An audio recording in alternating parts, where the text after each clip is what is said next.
Hello, I'm Luke Darcy and welcome to the 2012 wash-up for Richmond. Damien Barrett is with me and Damo. The Tigers teased us yet again, but failed to make the finals. Yeah, they did, Darcy. No, they lost 3 matches in a row, as we know, in the latter part of that home and away season by less than a kick in a row, and then regrouped after that. 4 of 5 is what they had in their last 5 games. 4 wins out of those last 5.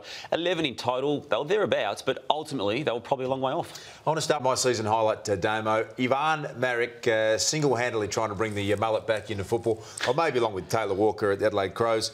But apart from the mullet, he was sensational. 3rd in the best and fairest. He has made the final 40 in the All-Australian squad. It's what Richmond have wanted for a long period of time. I'll tell you what, he surprised me enormously. I thought he'd come over, be a bit part player, not the solution.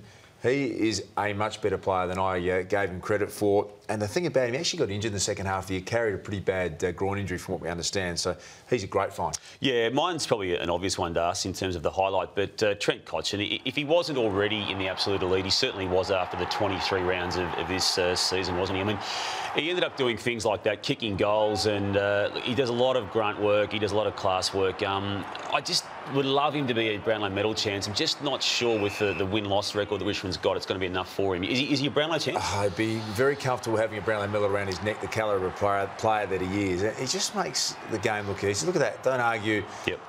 Glides through traffic, so clean, makes great decisions. Really humble. Just love the way he goes about the game in every sense of the word. Look at that. It's just fantastic. And the great power. Clean off the field, yeah, too. That low centre of gravity, and they've got an absolute beauty on their hands there with Trent Cotchin, and I reckon he's a chance. I reckon he can win the Brownlow. No other highlights. Your low light for the Tigers in 012? Well, I reckon the loss to the Gold Coast. It was a highlight for the Gold Coast with Carmichael Hunt kicking the goal after the siren. But they're up in Cairns. It's a home game. And it triggered a run of 3 consecutive losses after it. Look at how devastated they were. And the Richmond fans were equally disappointed. You're actually allowed to play home games away and win them and collect the money and get the double bonus. They've got the contract that says they'll play there next year. You've got to find a way to beat the Gold Coast up at Cairns.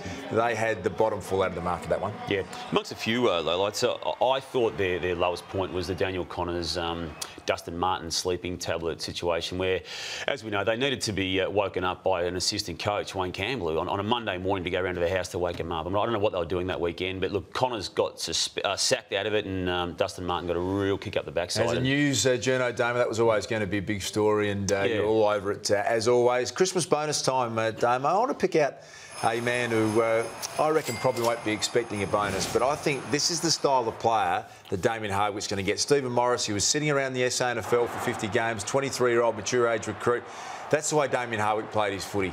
Hard, tough, ruthless, uncompromising. Son of Kevin Morris, dual premiership player with Did it Richmond. hard just to get there too, didn't he, Dust? And I love these stories. And often once you get there, Damo, they end up being super consistent. It reminds me a little bit of what Dale Morris did when he first came into the Bulldogs as well. They found one there, and it just shows you can do that. You can coach players that have been around into really good players, so he deserves a nice little bonus. Yeah, I've got another sort of low-key Christmas bonus option here too, Dust. Shane Tuck, I love his entire story. Couldn't get a game at his dad's club.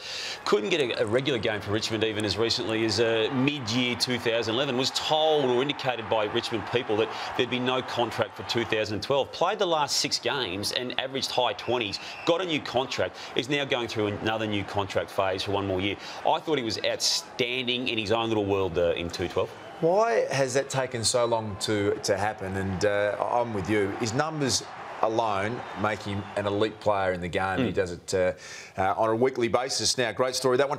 Time to get a little serious here, Dane. We've got to put someone on the chopping block. And I highlighted Ivan Marek and what a great year he had.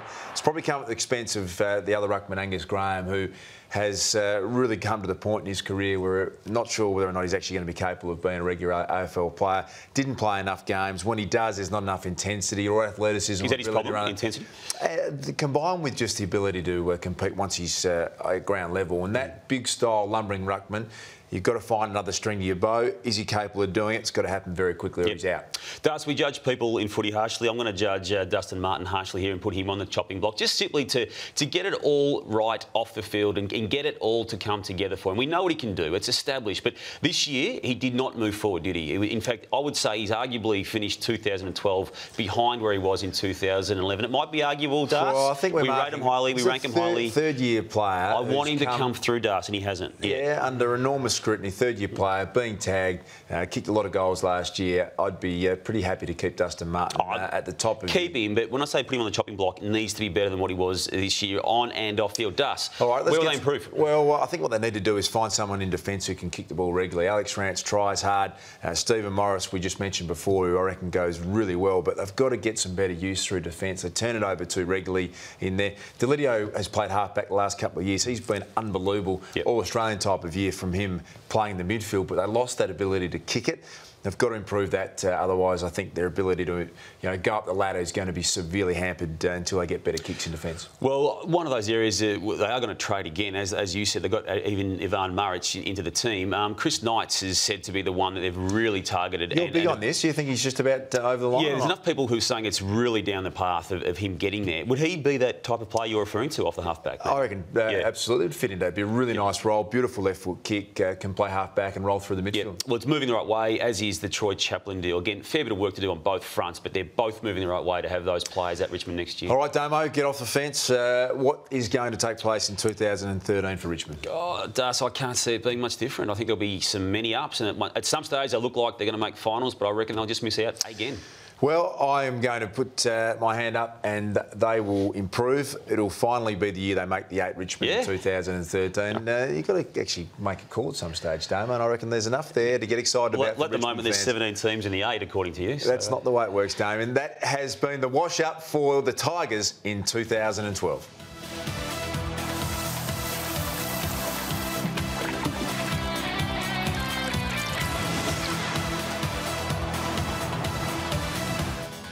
Time for the 2012 wash-up for the Bombers, and Damien Barrett is with me. They had a great start to the year, but unfortunately very quickly fell into a hole. Yeah, 8-1 going into that round 10 Melbourne game, lost that, and then, Das, as we know, lost 8 of their final 9 games. The only win in that patch of games came against Port Adelaide. Last 7 games they lost. Disastrous. We'll speak about the reason why, but I'll talk about their highlight. And to me, 9-1... 10 rounds into the AFL season, sitting right up there on the top of the ladder. The new coaching staff, better style of play, key position forwards who looked like they could rip games apart, a midfield with Joe Watson flying. We had Stanton up and running at that stage. They looked like they could have been absolutely anything. And I reckon that was the real highlight. The fact that you've seen that glimpse of what they're able to produce, I reckon Essendon fans should be pretty excited about it. Well, Das, my highlight was something that happened in the coach's box. This footage is too good not to use here. Have a look at this. Mark Thompson opens a can of Coke here in a match against Richmond, and heard he's about to abuse someone like never before until he realises who had the Coke in his hand. A lot of fizz about Essendon early on, as you said, but once that exploded, there was not much substance to it, and I reckon that a little bit symbolic of what happened this year. Once the Coke was opened to us, nothing in it. It makes me laugh a lot. Bomber just put his hand up there and said perhaps should have done that a little better. How about a low light for you this year, Damo, for the Bombers? Just the soft tissues racking up, the injuries. It's been well discussed. It's now been well scrutinised, and there's, I suppose, a lot of discussion and analysis off field this year. We just put together a team, Das, of the 21 players that Essendon had suffer soft tissue injuries this year, and there were repeat offenders in that regard too. Look at that team of people affected, not just through injury, but soft tissue injury this year. It's a team that would win 8 out of 1. That's the best example you can get of how disastrous it has been. They're all players that have done soft tissue injuries. As you said, that team on its own is a top 8 side. All of them at some stage have missed games, and he said some of them multiple games as well. It just sums it up in that one snapshot. I reckon their year started off on a pretty bad note. They went to fly up to Wangaratta. You're allowed to drive to Wangaratta, by the way, Damo. The storms hit. The players thought they were going to die in a plane crash. 11,000 fans in Wangaratta didn't get to see a game, and I reckon that wasn't exactly a highlight. And there was one at Metricon Stadium, Joe Watson, who has been unbelievable, but he learned a bit of a lesson, Joe. When you try and drink 15 litres of Powerade, particularly the blue stuff, it comes back to haunt you sometimes. Have a look at the physio's hand here. He's brave. He leaves his hand there and cops it. I recommend Powerade, but stay away from the blue Powerade. Joe Watson learnt the hard way. Christmas bonus time, Damo. Joe was unbelievable. How about for you? Well, I thought that it was the team doctors and the team physios around what was happening with that soft tissue injury that we discussed. Again, they had so much work to do, and the extra work they had to do, it was over and above what any other fitness staff had to do at other clubs. And they are the people, not Dean Robinson, the weapon, but the people around him dealing with the carnage. Take it easy on the weapon. He's part of the medical staff, and we were lauding him at the start of the year when they were going beautifully. But I think we've been a little harsh on that man. The bonus for me is the man that we just saw before. Joe Watson had an incredible season, took himself to a whole new status in the game in the midfield. Just a complete player, sensational leader, great poise, started kicking goals.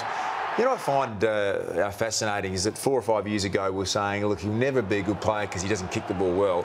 He's now a sensational kick, and it's a good lesson that you don't stop developing as a player even at his age. He's so powerful through the middle of the core and his body. And I want to have a special mention to Jake Carlisle. They found one here as well. Can play forward, can play defence. Particularly when the side was up and running, he was just sensational this year. Jack Cole deserves a nice little bonus. He may well be the best of the NAB Rising Stars, mightn't he? Even though he didn't win it this year, he may be the best over the journey, possibly. He's got that athletic ability that I really like for a young man who's, as you said, stood up, can play key back, can play on a small. You can throw him forward. Very, very exciting. Who's on the chopping block, Damo? Well, my chopping block is the weapon, Dean Robinson. He's still got 2 years of a 3-year contract to run. The high performance manager there at Essendon was given too much responsibility this year. That will be taken back from this next year. He will just look after the players' weights and not the entire program, and that's where he needs to be, Dave. Get a job to do. Stuff to up the season, strength and conditioning, and put weight on the players under instruction from the coaching staff. They've got to put their hand up and accept some responsibility. They do. In fact, their language was, let's push the boundary line, make sure that we get it. Now they know where the line is, they can correct that next year. Chopping block for me is going to be David Hill, who will probably sign on and play one more year, and I think he definitely should, but it probably come to the stage where it hasn't quite been able to come back from a knee reconstruction and put my hand up. I know that's a hard thing to do when you're 110 kilos. I'd love to see him recapture that form, but there were times this year where he got exposed, and I reckon Paddy Ryder has to play in the ruck. It's his best spot to play, and that probably comes at Hill's expense. OK, what do they need to do to fix up 2012 and make 2013 better?